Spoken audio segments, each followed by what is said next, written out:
Le eccellenze del Veneto in mostra qui al MAC Fruit edizione 2017 di Rimini. Sono in compagnia, e lo saluto, del presidente del consorzio del radicchio IGP di Chioggia, Giuseppe Boscolo Palo, di Alessandro Bragion, presidente dell'insalata di Lusia IGP, e di Claudio Salvan, vicepresidente del consorzio Aglio Bianco Polesano DOP. Allora, Giuseppe Boscolo Palo, presidente consorzio radicchio IGP, questo radicchio è un vanto per le terre di Chioggia sospese tra il mare e il territorio. Ma noi lo riteniamo una speciality.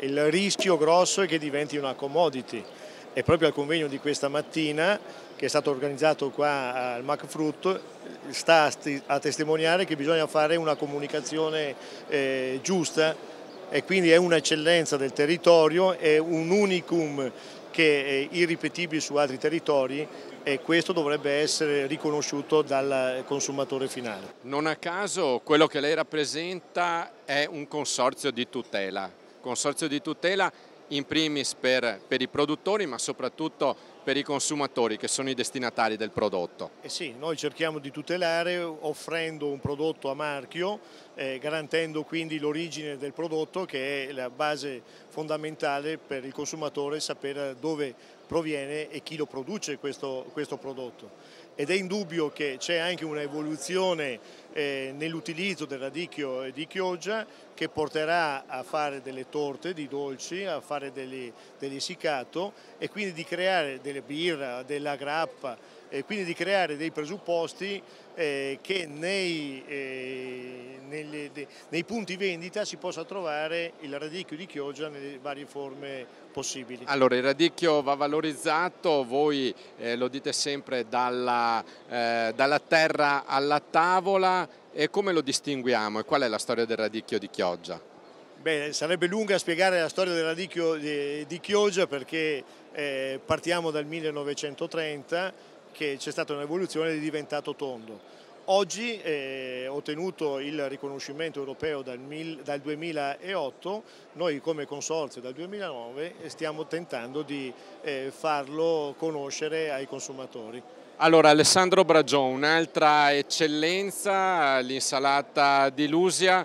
Ormai la conoscono i nostri telespettatori, noi siamo venuti spesso a raccontare come si raccoglie, e anche voi qui al MAC Fruit una bella vetrina. Sì, ormai noi siamo tra i fondatori, diciamo, di questo bello spazio, dove rappresenta tutto il Veneto d'eccellenza.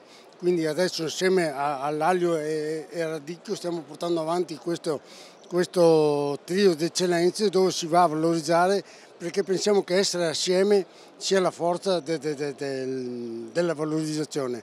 Come diceva il collega, proprio il nostro prodotto, oltre a essere tale quale che ed è eccezionale, va proposto in cucina in diverse maniere, può essere trasformato.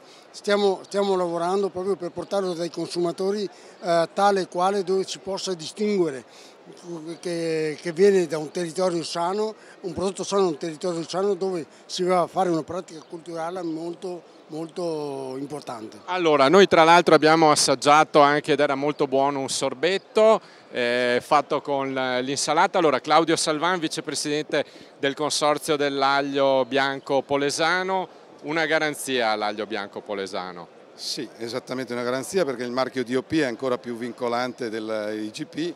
Noi ci abbiamo tenuto a questo perché volevamo che il prodotto fosse controllato fin dalla semina, dalla produzione e poi dalla commercializzazione.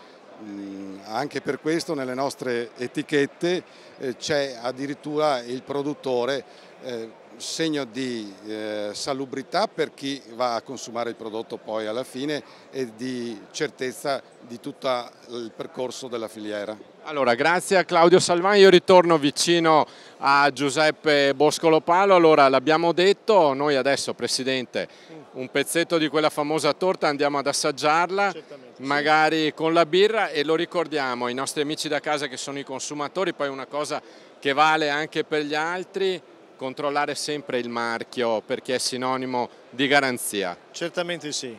Noi vogliamo andare oltre appunto con questi prodotti oltre i confini nazionali, ci chiedono dall'estero il prodotto e credo proprio in un ragionamento complessivo il prodotto, un sistema strutturato anche dei mercati ci possa portare il prodotto all'estero per farlo conoscere e farlo apprezzare. Il Veneto poi tra l'altro è la patria del turismo, milioni di presenze e io credo che ognuna di queste presenze, se si portasse a casa un radicchio, una busta di salata e un aglio, forse avremmo trovato anche la soluzione commerciale. Allora, grazie a Giuseppe Boscolopalo, ad Alessandro Bragion e a Claudio Salvan e noi vi salutiamo facendovi vedere il meglio del Veneto.